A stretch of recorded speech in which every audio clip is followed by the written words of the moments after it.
Vamos embora?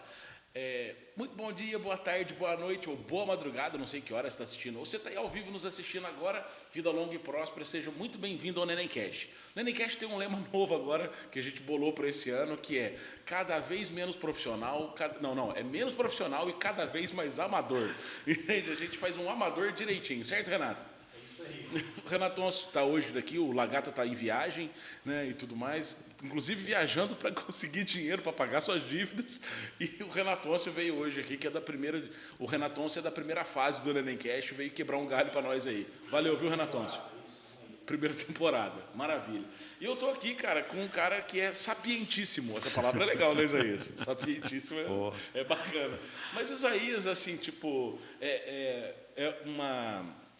eu vejo ele assim, tipo, como uma pessoa que, além de ter sido meu professor, né, hoje eu tenho uma consideração muito grande para ele como amigo, assim, e também como, sabe aquele cara quando você vai buscar alguém assim, que, sabe aquela pessoa, tipo um guru, acho que não pode usar a expressão, né, mas é tipo conselho mesmo, né, Isaías? Que eu acho que a experiência sua de vida te trouxe assim um XP. Se estiver jogando RPG, você seria de nível 20. Então, os cabelos brancos vão aparecendo, tem que servir para alguma coisa, né? E aí é o seguinte, quando surgiu esse tema novamente do Oriente Médio, a gente já teve um papo anterior, outubro do ano passado, que a gente conversou sobre essas questões do Oriente Médio, mas eu acho que, aliás, o Oriente Médio é recorrente, toda semana alguma coisa acontece no Oriente Médio, mas eu acho que desta vez, por ter sido um ataque iraniano, talvez assim tenha mexido com o mundo. Você vê que movimentou, até inclusive a ONU se movimentou, tem uma relevância. Eu acho que os mais afoitos aí já começaram a falar que vai ter uma terceira guerra mundial, né? Isso é uma recorrência porque parece que existe um pouco dessa questão que o século XXI ainda não teve nenhuma grande guerra, enfim, né? Mas eu acho que a gente podia começar, sabe, Isaías, falando de uma maneira didática, assim, um pouco, eu até te perguntar sobre isso, porque o único país que tem uma grande concentração de xiitas do mundo estão no Irã. Para nós aqui ocidentais, que estamos aqui no Brasil, por exemplo, né, estamos na América, essa questão xiita e sunita, eu acho que ela é um pouco vaga, vamos dizer assim, porque é difícil de nós assim definirmos, em termos práticos para as pessoas, tentarem identificar o que é um xiita e um sunita. Eu não sei se tem alguma terminologia, alguma forma mais fácil de explicar. Eu sempre falo que são linhas religiosas que seguem a crença em Alá, mas que têm uma maneira de chegar a Alá de forma diferente. E aí, né, tem as nuances de cada um, enfim. Mas, e também no mundo ocidental, sempre se viu assim que sunita é mais moderado e xiita é radical. Né? Que também ela não é bem uma verdade, né, Isaías? Ela tem ali... Osama Bin Laden era sunita. Exatamente, e aí, né? Será que eles são os bonzinhos, né? E tudo mais. E você tem uma outra coisa também, que é a gente tentar entender esse cenário do Oriente Médio no quesito do conflito geopolítico que ali proporciona. Ali a gente tem Turquia, ali a gente tem a Rússia, ali a gente tem, próximo do Oriente Médio, a gente tem também ali a Europa, a gente tem a África. Então, quer dizer, é um ponto ali, o Oriente Médio é um ponto de passagem comercial e também de questões culturais muito grande, né, muito forte. E aí, assim, como que você vê, eu acho que a primeira pergunta que eu ia fazer para ti é como que você vê o Irã hoje, comparando ele com um país democrático, sabe? Eu acho que, só para as pessoas assim, sabe, galera, vocês que estão acompanhando a gente, cara, eu acho que é importante entender assim, o Irã é uma democracia, o Irã tem democracia dentro dele, porque, por exemplo, eu vejo o Irã talvez como um dos grandes exemplos de teocracia, que é algo lá da história antiga, né, na prática nos dias de hoje. Mas eu posso chamar também de teocracia, né, ou é uma ofensa eu falar isso? Não é? Porque para eles talvez fosse até uma ofensa, né?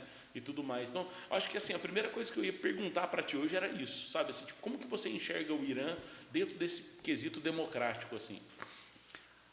Bem, primeiramente, um prazer muito grande estar aqui para conversar com você sobre esse tema, com os seus espectadores, e parabéns pela volta. Vida longa. Vida longa agora, olha isso aí. Olha, a gente conversou sobre essa questão do Oriente Médio lá em outubro do ano passado, logo depois que o Hamas fez aquela carnificina em Israel. De lá para cá, a coisa se complicou muito. Por que se complicou muito? Porque nós estamos, nesse momento, nós estamos numa situação de possibilidade de agravamento da situação. Se vai se agravar ou não, a gente não sabe, né? Porque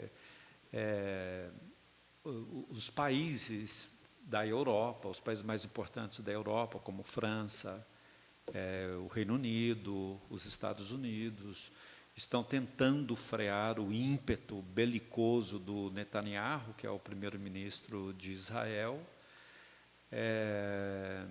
e os países ali do Oriente Médio que são, vamos dizer assim, aliados ou mais simpáticos a Israel, como a Jordânia, o Egito, a Arábia Saudita, eles estavam se aproximando. Na última conversa que nós tivemos, nós falamos disso, que eles estavam se aproximando de Israel. A Jordânia, por exemplo, tem uma relação muito boa com Israel. Nesse ponto, o Hamas foi nota 10, porque ele conseguiu o que ele queria, que era implodir a possibilidade desta aproximação. Então, existe um grupo de países que atua para não agravar a situação. Mas o que o Irã fez, acho que foi no domingo, né? Foi dia 1º, foi no domingo. Foi grave, porque foi um ataque com quase 300 artefatos entre mísseis e drones lançados sobre o Estado de Israel, e aí não fosse a eficiência do Estado israelense na sua defesa, com apoio da França, o Reino Unido, Estados Unidos e até a Jordânia, Israel teria sofrido barbaramente. Então, acho que foi a primeira vez que o Irã fez um ataque assim. Então, é uma situação grave, porque agora Israel se sente no direito de revidar a agressão iraniana, mas o pessoal está tentando segurar porque isso poderia tornar o conflito mais grave. O que é o problema ali? O problema é que Israel e Irã já vêm trocando farpas há muito tempo, só que eles nunca entraram em guerra direta. Israel ataca o Irã nos seus aliados, como o Hamas, como o Hezbollah, que é um exército particular que atua no Líbano, na Síria, o grupo Houthis, lá do Iêmen. Todos esses grupos são grupos armados, grupos políticos, grupos militares armados, que são financiados pelo Irã. Mas, assim, um ataque direto um no outro, isso não havia acontecido. O Israel, além de atacar esses aliados do Irã e receber ataques deles, Israel tem algumas ações pontuais, né, que ele atingiu a embaixada iraniana lá na Síria recentemente. Ele tenta matar, uma coisa mais seletiva, assim, matar os cientistas iranianos que estão atrás da bomba atômica e tudo mais. Então, assim, esse conflito direto, ele não surgiu, mas há a possibilidade de surgir agora. O Irã é o que de mais próximo a gente tem, não sei se é ou mais, porque a Arábia Saudita também não escapa muito disso, não. Mas o Irã é o que está muito próximo do que nós antigamente chamávamos de teocracia.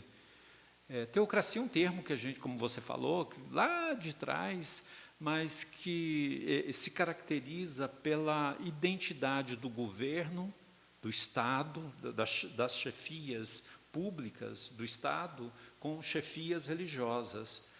Quem é o grande líder do Irã? É um ayatolá, é o chefe principal da religião islâmica no Irã, e hoje ele se chama Ayatollah Khamenei. Então, a lei que vigora no Irã é a Sharia, ou então inspirada na Sharia. O que é a Sharia? É uma legislação oriunda do Alcorão, que é o livro sagrado do islamismo. Então, o Irã não é uma democracia, não é uma democracia, é um governo violento, repressor, reprime com violência a oposição. Frequentemente a oposição explode no Irã. No ano passado nós tivemos um exemplo disto, a partir, eu acho que os ouvintes seus, os seus seguidores devem se lembrar da rebelião feita depois que eles mataram uma moça que não estava vestida com o véu que eles exigem, e ela foi morta, e aquilo fez explodir a oposição iraniana, e aí houve muitas mortes, muita prisão. Então, a cada 3, 4 anos, isso está acontecendo no Irã.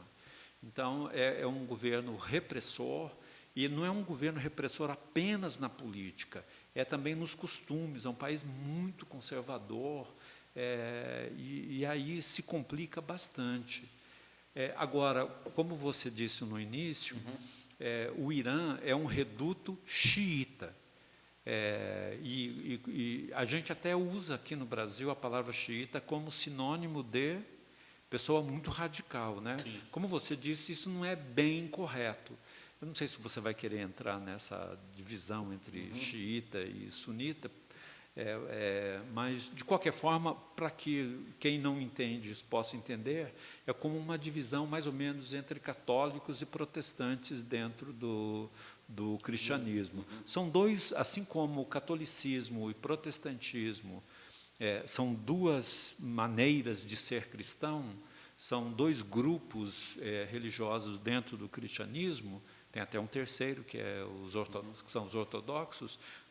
No mundo islâmico existem várias divisões também. As mais importantes são essas, os sunitas e os xiitas. A Arábia Saudita é sunita, a Jordânia, o Iraque, na sua maior parte, e o Irã, então, é o grande país xiita, e eu acho que isso acabou se confundindo com uma situação de um governo muito radical desde que aconteceu a Revolução Islâmica, em 1979, Sim. Que antes, cara, o Irã, não sei se o pessoal acompanha isso, mas o Irã era um país muito aberto, muito ocidentalizado. Exato, Mas em 1979 aconteceu uma revolução, que eles chamam de Revolução Islâmica, que derrubou esse governo ocidentalizado do Shah Reza Pahlavi, e assumiu o poder o grande nome da história recente do Irã, que é o Ayatollah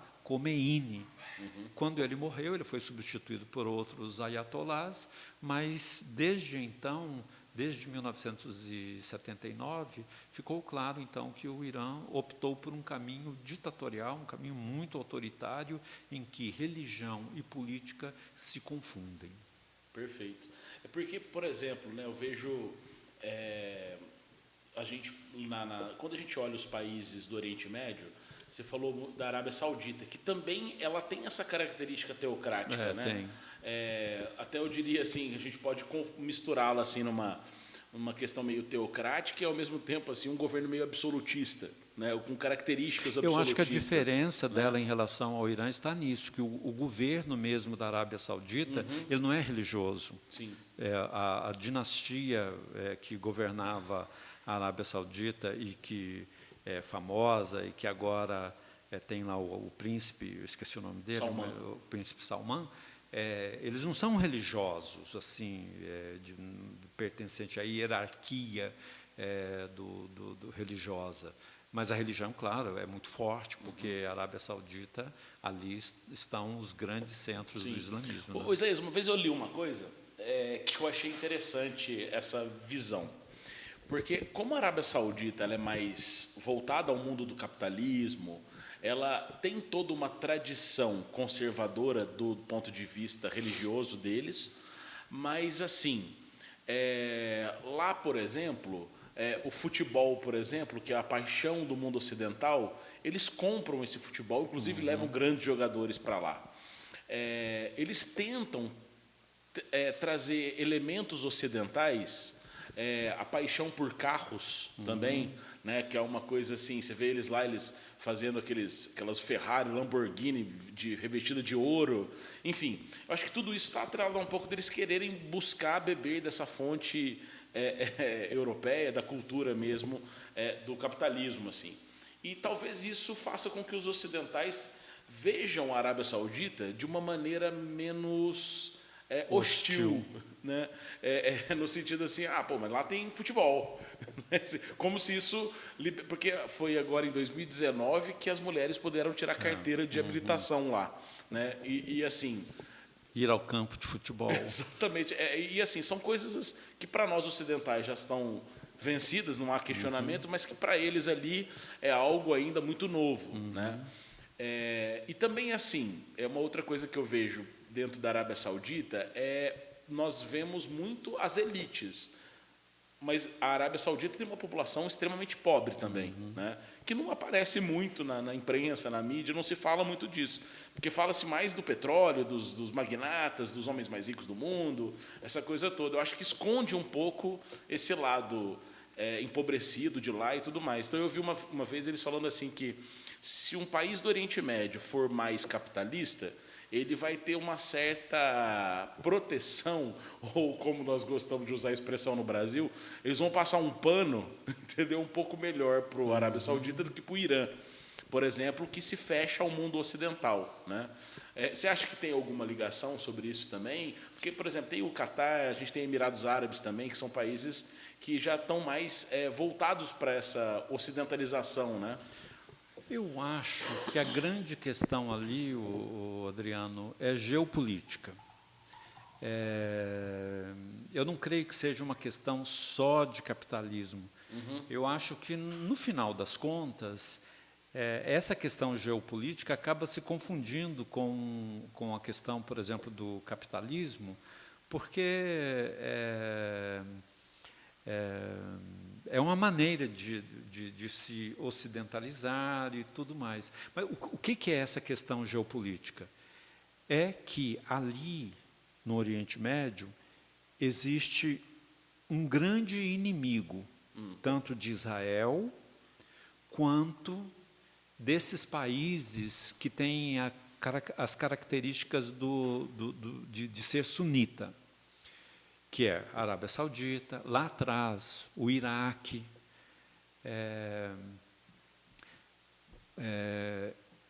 a Jordânia. Qual que é o problema? O Egito, ali no norte da África. Então, o que é problemático ali?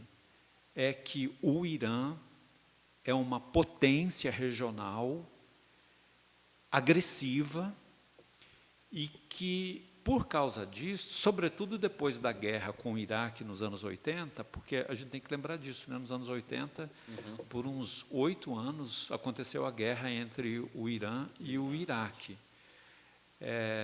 E o Irã é um país grande, um país que tem quase 80 milhões de habitantes, montado em poços de petróleo. Depois da guerra, e com as invasões que os Estados Unidos... A primeira invasão não foi só Estados Unidos, mas a segunda invasão do Iraque foi dos Estados Unidos. Eles acabaram arrasando o Iraque. Então, isso abriu caminho para uma hegemonia muito grande do Irã ali na região. E o Irã, contando com o dinheiro oriundo do petróleo, criou forças armadas bem significativas ali na região.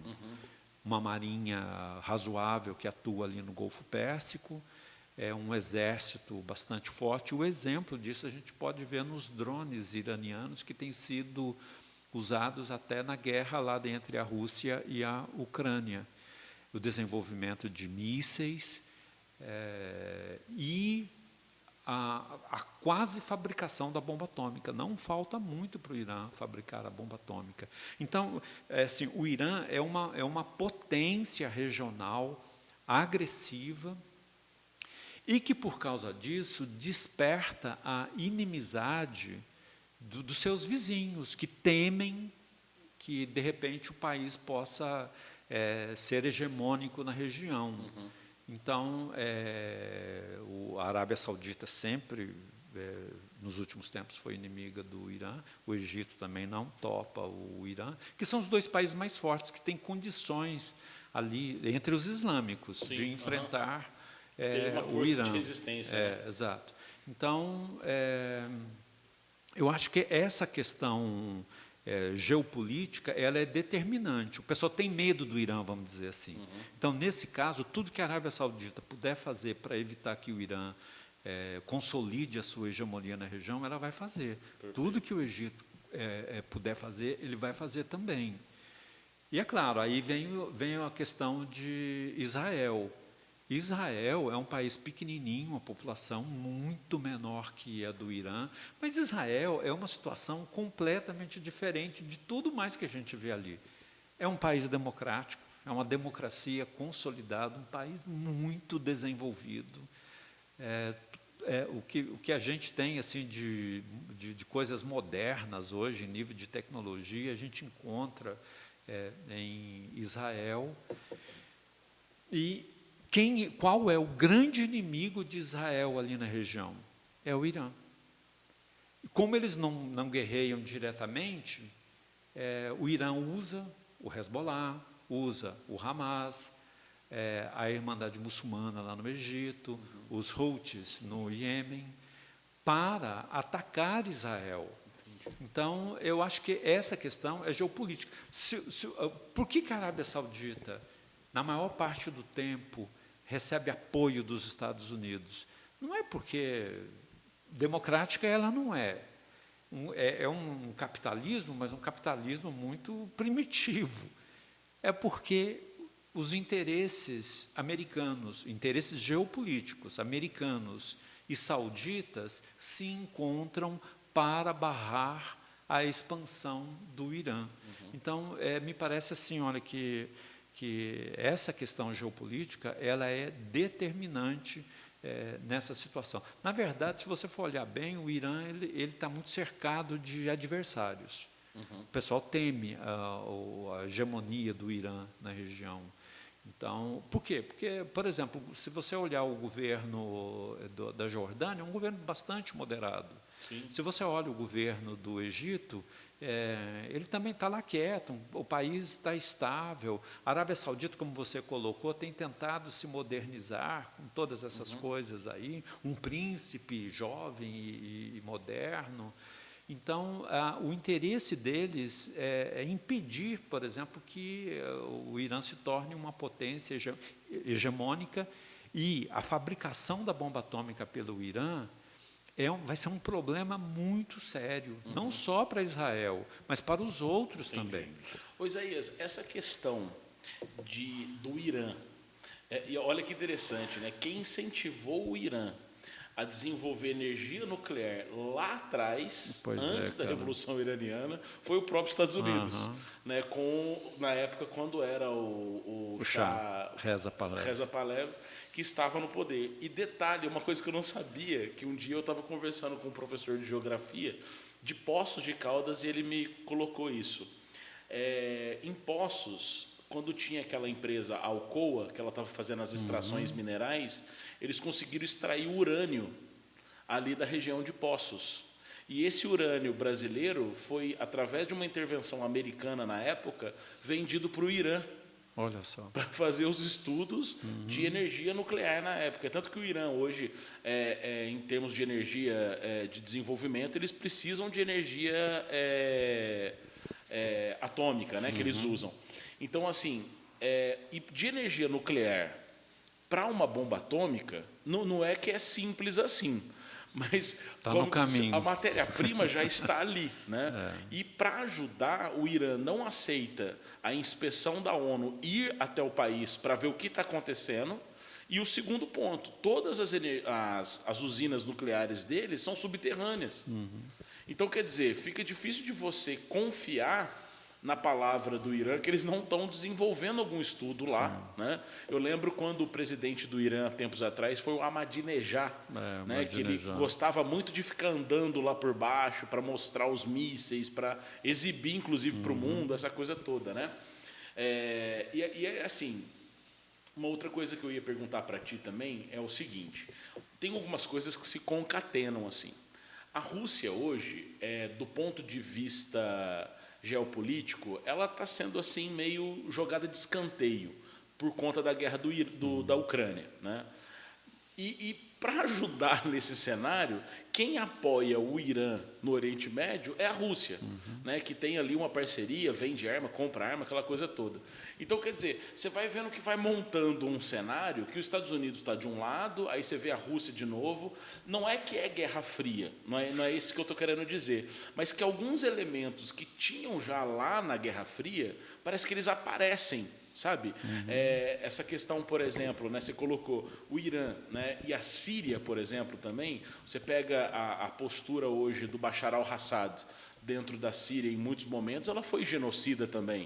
E também tem o apoio do Irã, né, e também tem o apoio da Rússia. Então, quer dizer, é um problema local, regional, do Oriente Médio, mas que ele afeta as grandes potências. Sim, né? sim. Então, você acha que é por causa disso, de afetar as grandes potências, que as pessoas começam a ter essa terceira guerra mundial, sabe? Porque eu acho que às vezes é um pouco de sensacionalismo também, sabe? Porque, vamos dar um exemplo, se eu fizer uma thumbnail da gente conversando e eu colocar terceira guerra mundial, a galera vai clicar. Se eu falar conflito Irã e... as pessoas não vão querer ver isso, porque as pessoas estão preparadas em querer ver alguma coisa que é o clickbait, que a gente chama, né? Então, você coloca uma coisinha para chamar atenção. O Renato é mestre nisso, de fazer clickbait, tá ligado? Que a pessoa, assim, às vezes olha lá, a briga não sei das quantas, e a pessoa, nossa, está brigando. Não está nada, você entendeu? Você vai ver o vídeo, não tem nada a ver. Mas a pessoa clicou. Então, quer dizer, será que seria mais um clickbait desses aí para chamar a atenção e fomentar? Ou você acha que a gente pode estar caminhando mesmo para uma coisa um pouco mais grave, assim? Porque na ONU eles falaram assim que o caso está encerrado. O Irã atacou num lugar que teoricamente não ia pegar civil e tudo mais, mas foi o que você disse. É a primeira vez que o Irã faz realmente um ataque, né? Porque ele nunca tinha feito isso antes. E assim, esse ataque, Isaías, é para mostrar força, é para falar assim, anunciar que está chegando uma nova força. Como que você vê? Eu acho que duas perguntas grandes para você já. Né? Olha, Adriano, eu não acredito muito na possibilidade de uma terceira guerra mundial. Eu acho assim, isso seria fatal para todo mundo. A gente vem passando por um mundo em crise econômica mal resolvida desde 2008, né? Aquele problema que aconteceu nos Estados Unidos e se espalhou. A gente não resolveu direito, parece uma doença mal curada, sabe? E a pandemia de 2020 exauriu economicamente muitos países, e uma guerra mundial agora, ela seria desastrosa para todo mundo. Então, eu não acho que isso seja possível, mas acho que a gente pode viver muito tempo numa situação de conflito que pode custar caro. Está custando caro para a Ucrânia, está custando caro para os palestinos, custou caro para o Estado de Israel, que perdeu 1.200 pessoas naquele dia terrível, fatídico. A guerra custa caro. Ô, Renato, sai para a gente lá, cara. É por isso que a gente é amador, né, cara? Para no meio do caminho a conversa, chega no seu papo, atender o telefone. Tá, obrigado. Eu acho que tem uma situação aí complicada que pode entrar em cena, que é a situação da China com Taiwan, que deu uma amenizada agora, mas ali está se armando uma situação muito, muito complicada e muito grave. Você vê que a China não entra. A China está quietinha, está assistindo. Ela nem se manifestou, nem né? se manifestou. Porque ela está se expandindo lá no Mar do Sul da China, tem atacado navios das Filipinas, da Indonésia, e de olho em Taiwan. Então, uma guerra mundial criaria uma situação muito ruim para esses países, o exaurimento econômico, cansaço. E o resto do mundo, como nós aqui no Brasil, na América do Sul, que nós não temos como participar desse jogo todo, a gente vai pagar pela instabilidade econômica.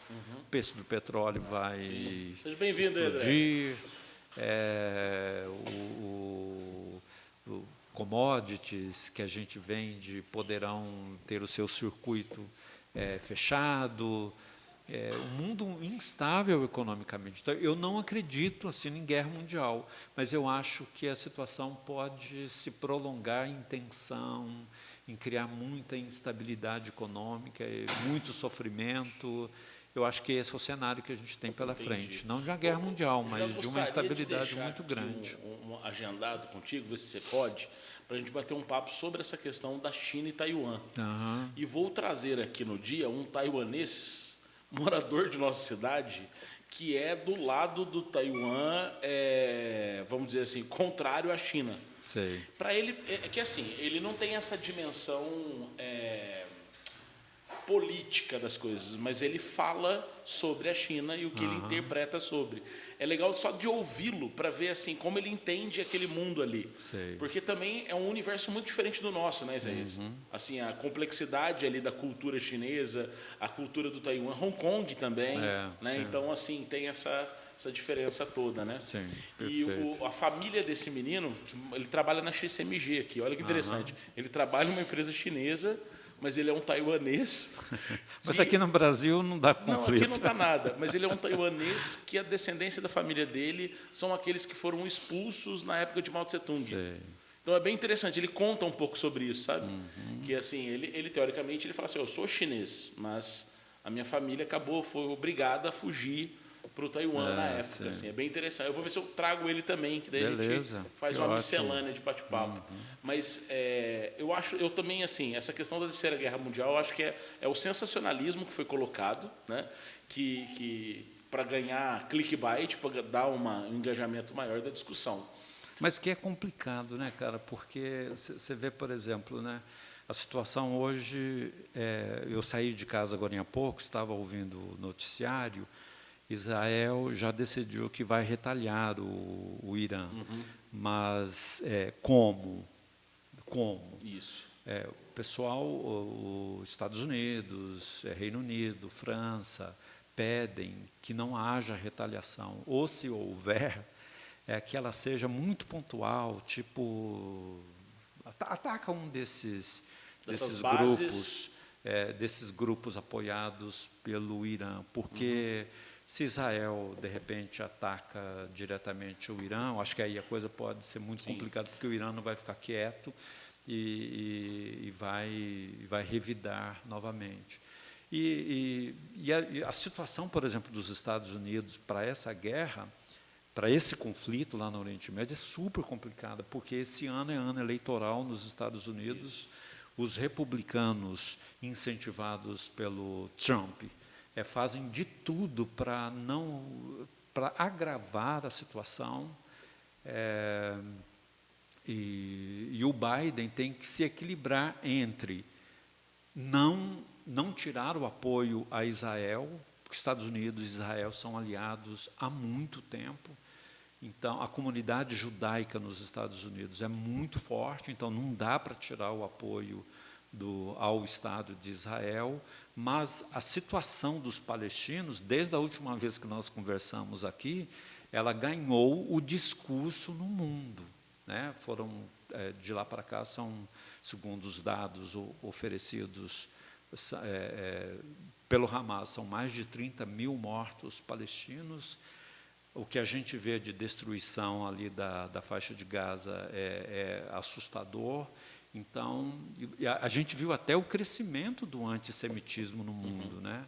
Então, eu sei, por exemplo, que os jovens do Partido Republicano, do Partido Democrata E os jovens que não pertencem a nenhum partido nos Estados Unidos, eles, nesse momento, eles estão, vamos dizer assim, não apoiando o Trump, porque eles acham que os Estados Unidos deveria fazer mais pelos palestinos. Então, é uma situação muito complicada, porque, por outro lado, quando você olha sobre a perspectiva de Israel, cara, quase uma rua sem saída, porque qual a possibilidade de você ter uma estabilidade maior ali em Israel com um grupo como o Hamas liderando a faixa de Gaza? Essa situação é muito complicada, porque, por um lado, causa problema. Todo mundo que vê a situação dos palestinos. Mas o que fazer com o Hamas, que se esconde em hospitais, em escolas, no meio da população civil? Então, não é fácil. E eu sei que Israel está comichando há muito tempo para atacar o Irã. Entendi. Eu acho assim que, sobretudo nesse momento agora de ataque, eu acho que o Irã deu pretexto para esses radicais do governo israelense, que o governo israelense ele é uma coalizão que só se sustenta porque tem um apoio de partidos religiosos muito conservadores e que exige uma resposta dura do Estado de Israel ao Irã. E o Netanyahu, de alguma forma, ele tem que se equilibrar nisso, porque ele sabe que a sociedade israelense Israel é uma democracia. Então, lá existe uma oposição severa ao Netanyahu, que só não caiu por causa dessa situação dramática Atual, no Estado de Israel. Eu- Mas Israel alimenta o desejo de atacar o Irã e de destruir o programa atômico. O Irã deu esse pretexto, que eu acho que Israel só não chegou às vias de fato, porque existe essa mediação desses países lá na Europa, Estados Unidos e mesmo ali no Oriente Médio, de países que veem a situação que pode sair de controle. Isaías, uma das perguntas que eu iria te fazer hoje é exatamente falar da figura do Benjamin Netanyahu. Porque, assim, é polêmico ele em Israel. Na Europa, eu me lembro da Angela Merkel ter pavor do Benjamin Netanyahu, porque ela dizia que ele tomava atitudes antidemocráticas. Movimentos europeus também já chamaram o Netanyahu de genocida, quando ele fez um ataque na faixa de Gaza lá nos anos 2000 e pouco.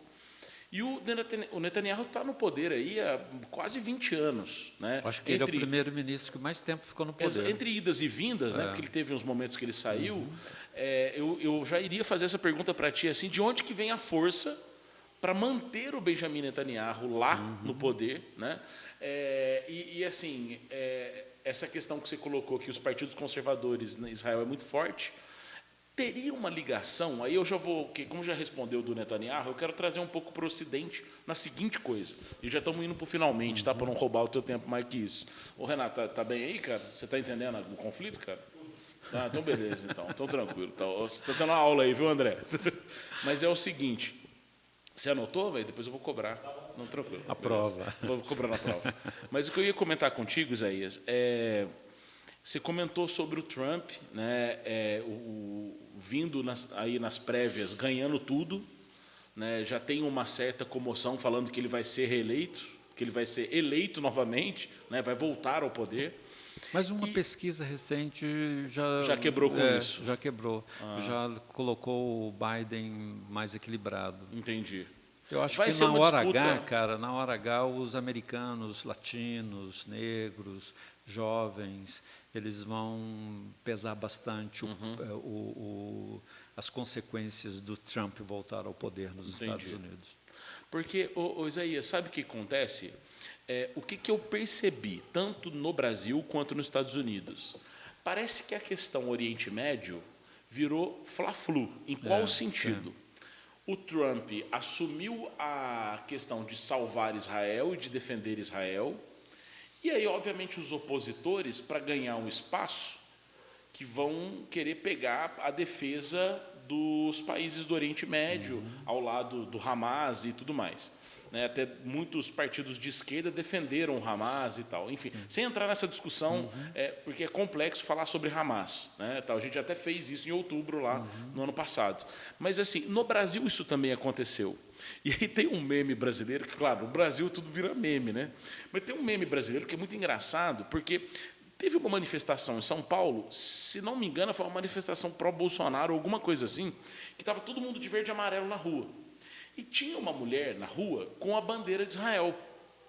E aí o cara entrevistou ela e falou assim, mas por que você defende Israel? E ela respondeu assim, ó, eu defendo Israel porque ele é um país cristão. Você entendeu? Assim, então, quer dizer, de alguma maneira, na cabeça dessa mulher, nós estamos defendendo os cristãos. Então, Israel é cristão, né? Que é um contrassenso total absurdo. Né? Mas é porque parece que os grupos brasileiros mais de direita, ou centro-direita, ou extrema-direita, enfim, conseguiram pegar essa bandeira, talvez pelo próprio Bolsonaro, em alguns momentos, levantar a bandeira de Israel, né? Fazer com que os partidos de esquerda falem assim, não, então a gente vai ponderar e vai ser pró-Palestina. Né? E isso criou no Brasil realmente uma divisão. Né? Eu acho que ela foi mundial, Não foi só na... Não, lá em Harvard deu um problema sério, cara. Uma reitora, uma mulher negra, chegou à reitoria de Harvard. Ela teve que renunciar ao cargo porque ela foi acusada de incentivar, de alguma forma, o antissemitismo. Então, essa polarização, ela atingiu todos os... Só não atingiu ditadura, porque em ditadura não tem jeito, né? Não tem polarização, mas países que têm uma democracia mais ou menos, isso tudo veio à tona, sabe? Então, virou... apoiar Israel, apoiar os palestinos, é como uma manifestação de uma divisão interna, de ser de esquerda, de ser de direita. Entendi. E como qualquer polarização, essa, cara, é muito, muito, muito burra, porque Israel tem os seus direitos, os palestinos têm os seus direitos. Quando a gente conversou em outubro, eu te disse que a solução ali é fácil da gente falar, difícil de implementar. É a construção de 2 estados. Esta é uma decisão da ONU e os países mais importantes do mundo, ele não tem saída. Né? Só que, claro, colocar isso em prática é muito complicado, é muito difícil. Por outro lado, o que você faz com a faixa de Gaza dominada por radicais que não aceitam a existência do Estado de Israel? Então, você tem que ter muito cuidado nessa análise para você não comprar a causa do Benjamin Netanyahu como se ela fosse a salvação da humanidade, ou comprar a causa do Hamas como, infelizmente, muitos grupos, sobretudo de esquerda, acabaram comprando e que não faz o menor sentido. Perfeito. Ô, Isaías, muito obrigado. Estamos 1 hora aqui batendo um papo. Nossa, já? E é o seguinte, eu já estou conversando contigo, a gente já havia conversado isso antes, da gente criar um canal, né, assim, tipo, porque o Nenemcast agora vai virar o Neném Corp. Aí a gente estava falando disso, e vai ter vários canais. E um deles seria para discutir sobre geopolítica, sabe? E aí a gente queria ver se você não assumiria esse papel de ter esse canal aqui de café com Isaías. Não, seu nome, estou falando aqui de bobeira aqui, entendeu? E assim, aproveitando um pouco e atrapalhando seu descanso da aposentadoria, te incomodar um pouquinho durante algumas semanas. Será porque tem muitos assuntos, Isaías, que eu queria te questionar aqui. Por exemplo, a própria eleição nos Estados Unidos, eu acho que dá um tema legal. A questão de falar sobre a China é outro tema importante. Falar sobre o Brasil também nesse cenário atual. Eu queria conversar contigo, ver se a gente conseguia bater um papo sobre a cidade de São Paulo, a prefeitura de São Paulo hoje. Bicho, a guerra está gigantesca na cidade de São Paulo pela prefeitura. Né? O prefeito hoje lá não ter uma popularidade enfraqueceu, abriu porta para muita gente querer ser prefeito de São Paulo. Então, quer dizer, tem muito assunto pela frente aí para a gente bater um papo. Legal, beleza. Prazer, como sempre. Obrigado, Isaías. Renato, tudo tranquilo aí, cara? Beleza, maravilha. Galera que acompanhou esse Nenemcast, Nosso lema agora é menos profissional, cada vez mais amador, vida longa e próspera. Até o próximo Enencast. Valeu!